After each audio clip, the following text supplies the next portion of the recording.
खिचड़ी के पराठे आलू की चटनी बनाने वाली देवरानी। भगवान, ये क्या देख लिया मैंने, इतनी टेस्टी सैंडविच। अब मुझे भी कुछ बाहर का चटपटा खाने का दिल कर गया और भूख भी लग गई। अंजलि बेड पर लेटकर आराम से फोन में इंस्टाग्राम पर रील्स स्क्रॉल कर रही थी। अचानक उसके सामने एक खाने की रील आती है जिसमें उसे यमी यमी सैंडविच दिखती है। सैंडविच देखते ही अंजलि के मुंह में पानी आ जाता है और उसके पेट में चूहे दौड़ने लगते हैं। अंजलि के मम्मी पापा आज किसी काम से बाजार गए हुए हैं। वो तुरंत अपने फोन में पापा का नंबर डायल करती है। पापा, बाजार से आते वक्त मेरे लिए सैंडविच ले आना, मुझे बहुत जोर से भूख लग रही है। बेटा, हमें तो अभी घर आने में टाइम लगेगा। अभी तो तेरी मम्मी ने ग्रोसरी भी पूरी नहीं खरीदी है और फिर शॉपिंग करने की भी कह रही हैं। भगवान जाने आज शाम तक पूरा हो जाएगा क्या इनका काम। राजेश अंजलि से बात कर ही रहा होता है कि तभी पीछे से अंजलि की माँ बोलती है, अगर ज्यादा भूख लग रही है तो रसोई में जाकर कुछ बना कर खा ले। देख, वहाँ पर शायद खिचड़ी रखी है, उसको गर्म करके खा लेना। ये कहकर अंजलि के पापा फोन काट देते हैं। उधर अंजलि अपने कमरे में रसोई में आती है और देखती है कि कुकर में सुबह की खिचड़ी रखी हुई है। अरे यार, खिचड़ी खाने का तो मेरा बिल्कुल भी मन नहीं कर रहा। प्रभु, इतनी भूख लग रही है, बिना खाए भी तो नहीं रह सकती। क्या करूं क्या करूं।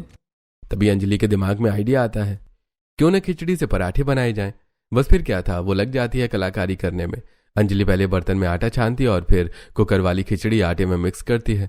पराठे को और ज्यादा चटपटा और यमी बनाने के लिए वो ऊपर से धनिया मिर्च मसाले ऐड करती है और इसका अच्छा सा डो बनाकर रेडी कर देती है। फिर वो एक एक पराठा चकले पर बेलती है, फिर तवे पर खूब सारा बटर लगाकर सेकती है। वाह, खुशबू तो बहुत अच्छी आ रही है। पता नहीं कैसी लगेगी मेरी ये नई कलाकारी। इस तरह पहले तो अंजलि खिचड़ी से पराठे बनाकर तैयार कर लेती है। फिर वो फ्रिज में पड़े हुए उबले आलू से आलू की चटनी बनाती है। साथ में दही और आलू की चटनी के साथ वो खिचड़ी के पराठे खाती है, पहली बाइट लेते ही। वाह अंजलि वाह, क्या डिश तैयार की है तूने। इतनी यम्मी, इतनी डिलीशियस, मजा आ गया खाकर। शुक्र है मैं शाहजहां के जमाने में नहीं पैदा हुई, वरना वो मेरा हाथ कटवा देता। इस तरह खुद की तारीफ करते हुए अंजलि पराठे एंजॉय करती है। उसके बाद अपने कमरे में जाकर आराम करने लगती है। ऐसी दोपहर से शाम हो जाती है। शाम को अंजलि के मम्मी पापा भी बाजार से खरीदारी करके वापस आ जाते हैं और उसका भाई भी क्रिकेट मैच खेलकर आता है। दीदी, क्या बनाया आपने जो पूरे घर में इतनी अच्छी खुशबू फैल रही है? जो भी बनाया है खत्म हो गया, पर इतना तो कह सकती हूँ कि बहुत यम्मी था। इतनी देर में अंजलि की मम्मी रसोई में आकर देखती हैं कि कुकर में जो खिचड़ी थी वो खत्म हो गई है और अंजलि ने रसोई भी फैला रखी है। अंजलि, तूने इतनी सारी खिचड़ी फिनिश कर दी और ये रसोई इतनी बुरी तरीके से क्यों फैला रखी है बेटा? अच्छे से काम किया कर, कल को तेरी शादी हो जाएगी, वहाँ पर भी ऐसे ही किया करेगी। कम ऑन मम्मी, मैंने खुद से बनाकर खा लिया, ये भी बड़ी बात है। और रही बात खिचड़ी की, तो वो बोरिंग खिचड़ी खाने का तो मेरा मन नहीं था, लेकिन मैंने उसके खिचड़ी के पराठे बनाए थे, सच में लाजवाब बने थे। खिचड़ी के पराठे का नाम सुनते ही उसके घर वाले चौंक जाते हैं। अरे क्या कहा तूने, खिचड़ी के पराठे? अरे खिचड़ी के भी पराठे बनते हैं क्या? हमने तो आज पहली बार सुना है। वो तो मुझे नहीं पता पापा, शायद आज ही मैंने खिचड़ी के पराठे का आविष्कार किया है। अंजलि की बात सुनकर सभी घर वाले हंसने लगते हैं। तभी कार्तिक कहता है, दीदी ऐसे कैसे मान लूं कि लाजवाब बने थे? जब आप मुझे बनाकर खिलाओगी तो मानूंगा। फिलहाल तो मेरा कुकिंग करने का कोई मूड नहीं है, अब कभी मन हुआ तो मैं तेरे लिए जरूर बनाऊंगी। इस तरह स्टाइल मारते हुए अंजलि अपने कमरे में चली जाती है। ऐसे कुछ दिन बीत जाते हैं। एक दिन अंजलि की माँ उससे कहती है, बेटा आजा रसोई में, देख आज मैं दुर्गा पूजन के लिए खाना बना रही हूँ। हलवा, पूरी, मिक्स वेज, चने की सब्जी, कढ़ी चावल, इतना सारा खाना बनेगा। तू मेरी हेल्प कर देना साथ में, मैं तुझे खाना बनाना भी सिखा दूंगी। मम्मी, आपको पता है ना मुझे कुकिंग करना बिल्कुल अच्छा नहीं लगता, और फिर मुझे आता तो है खिचड़ी के पराठे, आलू की चटनी, ये सब बनाना। क्या इतना काफी नहीं है? बेटा तो क्या तेरे ससुराल वालों को तू रोज यही सब खिलाएगी? रेखा के कहने पर अंजलि रसोई में तो आ जाती है, लेकिन उसे कुकिंग में कोई खास इंटरेस्ट नहीं है। उसकी माँ उसे सारी चीजें समझाती है, लेकिन उसका ध्यान ही नहीं होता। वो बस एक छोटी मोटी हेल्प कर देती है। इस तरह थोड़ी देर बाद खाना बनकर तैयार हो जाता है। सब लोग पूजा करके खाना खाते हैं। ऐसे कुछ दिन बीत जाते हैं। एक दिन अंजलि की आंख सुबह 8 बजे खुल जाती है। वो उठकर देखती है कि उसकी मम्मी अभी भी सोई हुई है। वो तुरंत कमरे में जाती है। मम्मी 8 बज गए हैं, आज आप अभी तक नहीं उठी। आपकी तबीयत तो ठीक है ना? नहीं बेटा, मुझे थोड़ा बुखार महसूस हो रहा है और आज तो कार्तिक के एग्जाम भी, उसका ब्रेकफास्ट बनाना है। तभी राजेश वहां आ जाते हैं। रेखा तुम आराम करो, कार्तिक स्कूल की कैंटीन से खाना खा लेगा। तभी अंजलि कहती है, मम्मी डोंट वरी, मैं कार्तिक के लिए कुछ बना देती हूँ। आखिर मुझे और पापा को भी तो ब्रेकफास्ट करना है, और फिर आप भी कुछ खाकर दवाई खा लेना। अंजलि सीधे रसोई में जाती है और वहां खड़े होकर सोचने लगती है। एक काम करती हूँ, कार्तिक के लिए उस दिन की तरह खिचड़ी के पराठे बना देती हूँ, साथ में दही और आलू की चटनी हो जाएगी। वैसे भी उसे मेरे हाथ की खिचड़ी के पराठे खाने थे। यह सोचकर अंजलि अपना काम शुरू कर देती है। वो पहले कुकर में खिचड़ी बना देती है, फिर उसे प्लेट में ठंडी होने के लिए रख देती है। दूसरी तरफ उसने कुछ आलू उबाल लिए हैं और अब वो परात में आटा निकाल कर उसमें खिचड़ी मिक्स करके सारे मसाले ऐड करके एक एक पराठा सेकना शुरू कर देती है। कार्तिक, ब्रेकफास्ट रेडी है, मैंने तेरा लंच बॉक्स पैक कर दिया है, और अगर तू खाना चाहता है तो खा ले।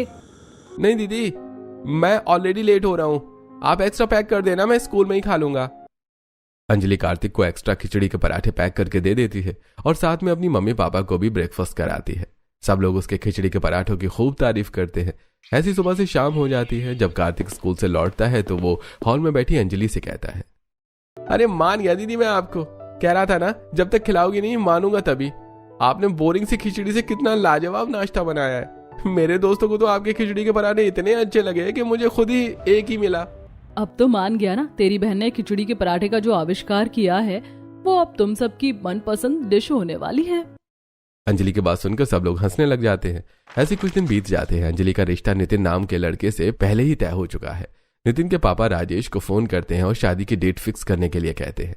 देखा, आज अंजलि के ससुराल वालों का फोन आया था, वो जल्द से जल्द शादी की डेट मांग रहे हैं। अरे मैं तो पहले ही कह रही थी आपसे, अगले हफ्ते ही बहुत अच्छा मुहूर्त है। मैंने पंडित जी से पूछा था, आप उनसे मिलकर डेट फिक्स करवा दो। राजेश नितिन के पापा से मिलते हैं और अगले हफ्ते अंजलि की शादी की डेट फिक्स हो जाती है। इधर नितिन के घर में सब लोग डिनर कर रहे हैं। जैसे ही नितिन प्लेट में राजमा चावल देखता है वो तुरंत अपनी भाभी से कहता है, भाभी आपको पता है ना, मुझे राजमा चावल बिल्कुल भी पसंद नहीं है, मैं नहीं खा रहा ये खाना, जाओ मेरे लिए कुछ अच्छा सा बना दो। नितिन की बात सुनकर तनु तुरंत रसोई में जाती है और उसके लिए फ्रिज में रखे हुए पनीर को फ्राई करके पनीर मसाला तैयार कर लेती है। ये लो देवर जी, आपका फेवरेट पनीर मसाला। ये हुई ना बात, अब आएगा मजा खाने में। नितिन बड़े प्यार से खाना खाता है और तनु की भी खूब तारीफ करता है। तभी तनु कहती है, देख लो देवर जी, मुझे तो इस घर की जिम्मेदारियां उठाते हुए 5 साल हो गए और अब तो मेरी देवरानी आने वाली है। मैं भी उस पर ऐसे ही हुक्म चलाऊंगी जैसे आप मुझ पर चलाते हो। जो मेरा मन करेगा वही बनाकर खिलाऊंगी। भाभी मैं कौन सा मना कर रहा हूँ, आपका जो मन करे करना। पर हाँ एक बात कह रहा हूँ, अगर मेरी बीवी ने अच्छा खाना नहीं बनाया ना तो मैं आपको ऐसे परेशान करूंगा। तो आपकी भलाई इसमें ही रहेगी कि आप उसे अपने जैसा अच्छा और टेस्टी खाना बनाना सिखा दो। नितिन की बात सुनकर सब लोग हंसने लग जाते हैं। इधर शादी में 4-5 दिन ही बचे थे। तैयारियों में ये दिन भी ऐसे ही गुजर जाते हैं। आज फाइनली अंजलि और नितिन की शादी हो गई है। अंजलि दरवाजे की दूसरी तरफ खड़ी है। इधर सभी घर वाले उसके घर पर बासे के लिए खड़े हुए हैं। तनु, बहू अंजलि की आरती उतार कर इसे कुमकुम का तिलक लगाओ, और बहू तुम ये कलश गिराकर घर में प्रवेश करो। तनु आरती करके अंजलि का गृह प्रवेश कराती है। तनु को देखकर राधिका कहती है, भाभी जितना आपके बारे में सुना और सोचा था, आप तो उससे भी कहीं ज्यादा खूबसूरत हो। राधिका की बात सुनकर अंजलि शर्मा जाती है। तभी तनु कहती है, देवरानी जी, खूबसूरती का तब पता चलेगा जब ये घर संभाल लोगी। वैसे भी मैं तो अब आराम पर हूँ, मेरी हो गई छुट्टी। अब पूरा घर आप संभालो, मैं तो राज करूंगी अपनी देवरानी पर। तनु की बात सुनकर सब लोग हंसने लग जाते हैं। लेकिन तभी मोहन कहते हैं,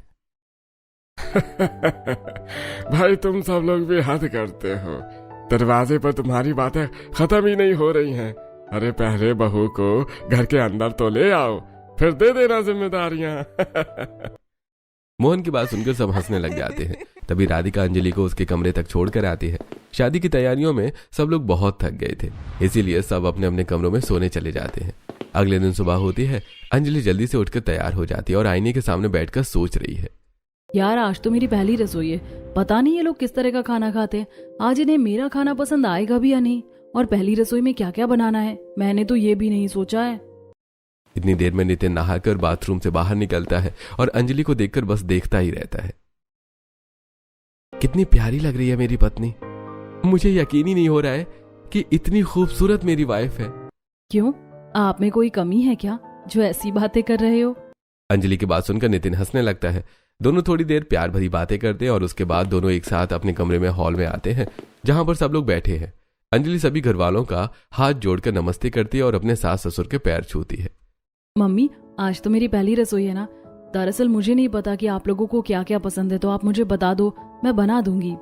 तभी रसोई में काम करती हुई तनु हाथ में कड़छी लिए हॉल में आती है। देवरानी जी, आपने क्या रात वाली बात सीरियसली ले ली थी? अरे आपको मैं इतनी बेकार लगती हूँ क्या, जो आते ही अपनी देवरानी के कंधों पर सारी जिम्मेदारियां डाल दूं? अभी तो आपकी नई नई शादी हुई है, आप एंजॉय कीजिए, सच संवर कर बैठिए। वैसे भी जब मैं इस घर में आई थी तो मेरी सास ने 1 महीने तक मुझे एक गिलास भी नहीं उठाने दिया था। अब जैसे कि मैं प्रेग्नेंट हूँ तो मैं आपको 15 दिन तक तो कुछ काम करने नहीं देने वाली हूँ, और रही उसके बाद की बात तो मैं एक भी काम नहीं करूंगी। तनु की बात सुनकर सब लोग हंसने लग जाते हैं। तनु ने अंजलि के उठने से पहले सबके लिए चाय पानी बना दिया था। अंजलि रसोई में जाती है और तनु का हाथ बटाने लगती है। अपने पति और जेठ का टिफिन पैक करती है, साथ में बाकी घर वालों को नाश्ता सर्व करती है। इस तरह दोनों देवरानी जेठानी मिलकर काम कर लेती हैं, लेकिन तनु उसे ज्यादा काम नहीं करने देती है। दोनों देवरानी जेठानी अपने कमरे में चाय पीते हुए बातें कर रही थी कि तभी घर पर पड़ोसन पिंकी की एंट्री होती है। अरे ओ सुधा, कहाँ छुपा रखा है तुमने अपनी छोटी बहू को? सुना है तेरी बहू बड़ी सुंदर है। अब बहन तू घर आ गई है तो खुद ही देख ले, मैं क्या तारीफ करूं। पड़ोसन की आवाज सुनकर तनु और अंजलि भी हॉल में आ जाती हैं। अंजलि को देखकर पिंकी, अरे वाह, सच में तूने तो अपने बेटे के लिए चांद सी बहू ढूंढी है। अंजलि आकर पिंकी के पैर छूती है और हाथ जोड़कर नमस्ते भी करती है। इधर पिंकी और सुधा आपस में बैठकर बातें करने लगती हैं। इतनी देर में अंजलि उनके लिए चाय बिस्किट ले आती है। सब लोग बैठकर बातें करते हैं। थोड़ी देर बाद पड़ोसन चली जाती है। ऐसे कुछ दिन बीत जाते हैं। एक दिन तनु रसोई में काम कर रही होती है। अंजलि, तुम्हारे पति को मलाई चाप बहुत पसंद है और मिक्स वेज देवर जी की फेवरेट है। कभी कभी मटर पनीर मसाला और पुलाव भी खा लेते हैं। और बाकी सभी घर वालों को क्या क्या पसंद है वो भी बता दीजिए। घर वाले तो खा लेते बिना नखरे दिए, बस ये दोनों भाई हैं जो 1-2 सब्जी बिल्कुल नहीं खाते। और वो 1-2 सब्जी क्या है? जैसे कि तुम्हारे पति को राजमा बिल्कुल पसंद नहीं और मेरे पति को मसूर की दाल। मसूर की दाल तो मैं भी नहीं खाती, बहुत अजीब सा टेस्ट आता है मुझे उसमें से। घर पर मम्मी जब भी मसूर की दाल बनाती थी तो मेरे लिए अलग से आलू की चटनी या फिर दूसरी सब्जी बनाती थी। भाई हमारा भी यही हाल है, राजमा और मसूर की दाल देखकर दोनों भाइयों का मुंह बन जाता है, फिर हमें भी दूसरी सब्जी बनानी पड़ती है। अब तुम भी बिल्कुल उनके जैसी ही आ गई हो, फिर तो तुम्हारी और तुम्हारे जेठ जी की खूब जमेगी। ये कहकर तनु हंसने लगती है और अंजलि को पूरी रसोई अच्छे से समझा देती है। आज का डिनर तो तनु ने बनाया है, लेकिन कल से रसोई अंजलि संभालेगी, क्योंकि तनु प्रेग्नेंट है और उसका 4था महीना कंप्लीट हो गया है। अब उसे रेस्ट की जरूरत है। अगली सुबह होती है, अंजलि नहा धोकर हॉल में आती है। तभी उसकी सास सुधा कहती है, बेटा देख, तेरी जेठानी पेट से है, अब तुझे उसका ख्याल रखना है। देख, वैसे तो तेरे साथ मैं भी हेल्प करूंगी, लेकिन फिर भी घर का काम तू देख लेना और आज से रसोई की जिम्मेदारियां संभाल ले और सबके लिए नाश्ता बना दे। अपनी सास की बात सुनकर अंजलि सहमति में सिर हिलाती है और सीधे रसोई में चली जाती है। यार क्या बनाऊं कुछ अच्छा सा जो इन लोगों को पसंद भी आ जाए और झटपट बन भी जाए। अंजलि रसोई में खड़े होकर सोच ही रही थी कि क्या बनाऊं, तभी उसे याद आता है कि रात में नितिन ने स्पाइसी खाना खाया था, जिसकी वजह से पूरी रात उसका पेट खराब रहा। कुछ हल्का बना देती हूँ, क्योंकि रात में कुछ ज्यादा ही हैवी खाना बनाया था जेठानी जी ने। नितिन जी भी कैसे पूरी रात पेट पकड़कर घूम रहे थे। यह सोचकर अंजलि सबके लिए खिचड़ी बना देती है। साथ में आलू की चटनी, सिंपल रोटी, सलाद, रायता ये सब बनाती है। चलो शुक्र है भगवान का, कुछ कॉमन चीजें जैसे रायता, सैलेड, चटनी, रोटी, इन सब से टेबल भरी हुई लग रही है।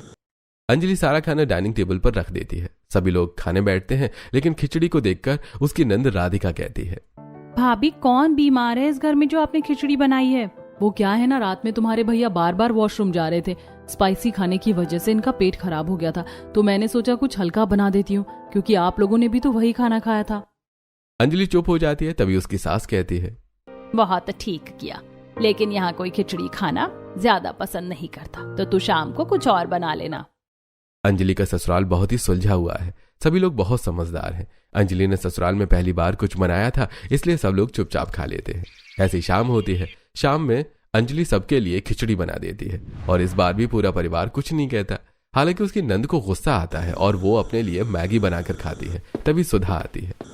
राधिका, तुम रसोई में इस वक्त क्या कर रही हो?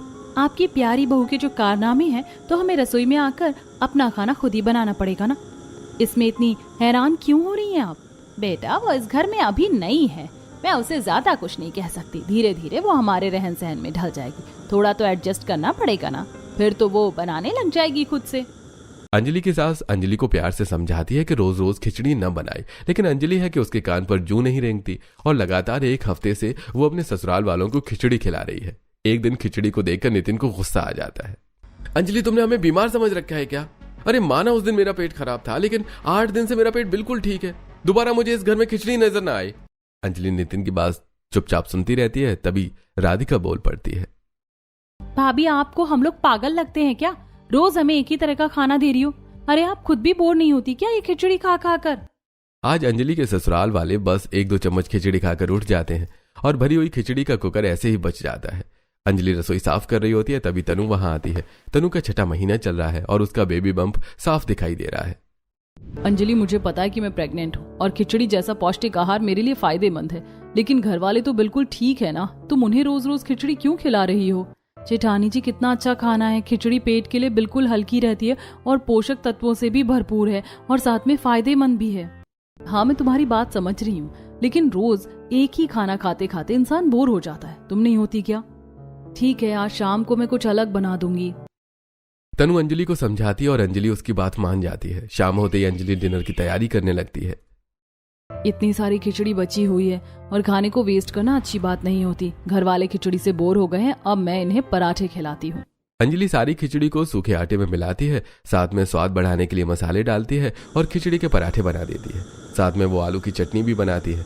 खाने की खुशबू रसोई से बाहर हॉल में पहुंचती है, जहां सुधा और राधिका बातें कर रही होती हैं। लगता है आज तो आपकी बहू ने आपकी बात मान ली और खिचड़ी के अलावा कुछ और बना दिया। बड़ी अच्छी खुशबू आ रही है। मैं तो कह ही रही थी कि उसे अपने आप अकल आ जाएगी। चलो जाकर देखते हैं क्या बनाया है। वैसे भी मुझे बहुत भूख लगी है। खिचड़ी से भला कहीं पेट भरता है क्या? सुधा और राधिका हॉल से डाइनिंग रूम में आ जाती हैं। बाकी सभी घर वाले भी डिनर के लिए बैठ जाते हैं। अंजलि सबको गर्मा गर्म पराठे, आलू की चटनी, दही और सलाद सर्व करती है। भाई खुशबू तो बहुत अच्छी आ रही है। आखिर किस चीज के पराठे बनाए हैं अंजलि तुमने? भैया, आप बस टेस्ट करके बताइए कैसे बने हैं। सभी घर वाले पराठे खाते हैं और तारीफ करने लगते हैं।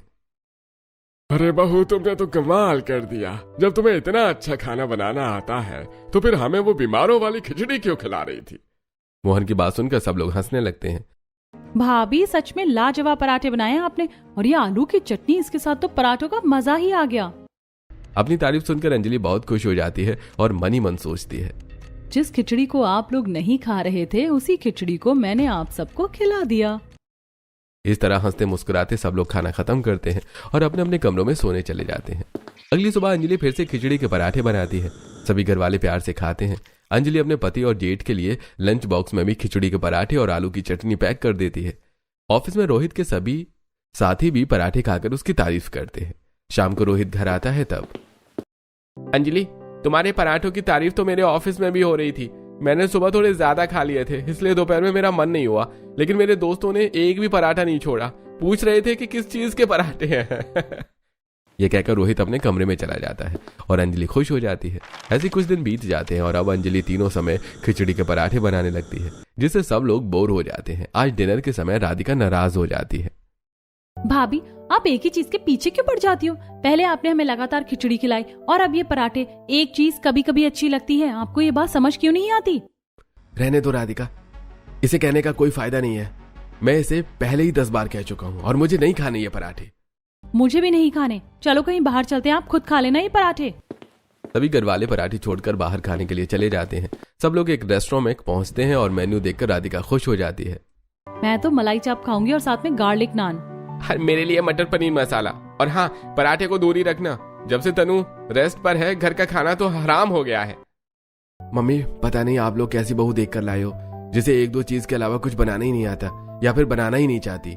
क्या बताऊं बेटा, मैं तो उसे बहुत समझाती हूँ लेकिन उसे समझ ही नहीं आता। अरे यहाँ भी तुम लोग बेकार की बातें करते रहोगे क्या? खाना आ गया है, ठंडा हो रहा है, चलो खाने पर ध्यान देते हैं।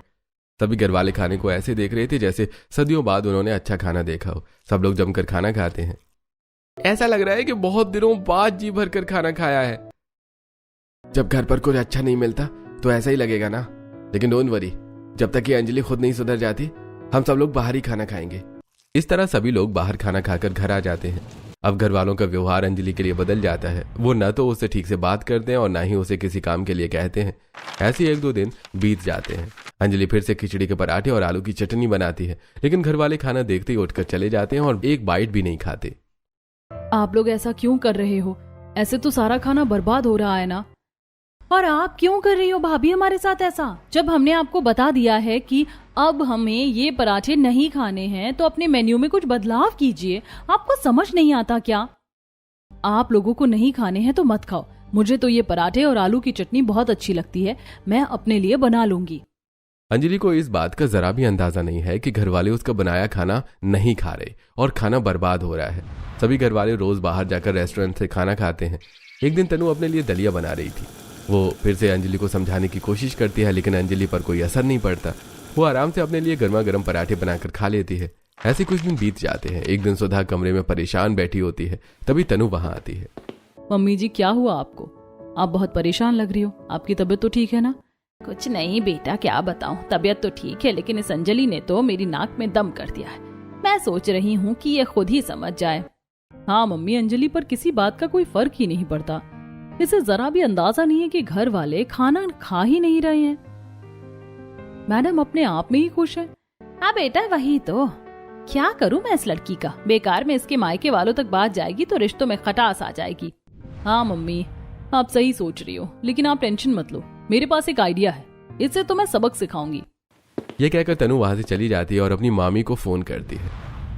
नमस्ते मामी जी, कैसी हो आप? मैं तो ठीक हूँ बेटा, तुम बताओ कैसी हो और कब आ रहा है तुम्हारा बेबी? मामी जी अभी तो समय है, आप ये बताओ आप कब आ रही हो घर पर? वैसे भी जब से छोटी बहू आई है आप आए भी नहीं, आपने उसे देखा भी नहीं। बेटा क्या करूं, घर के काम ही इतने होते हैं कि आने का समय नहीं मिलता।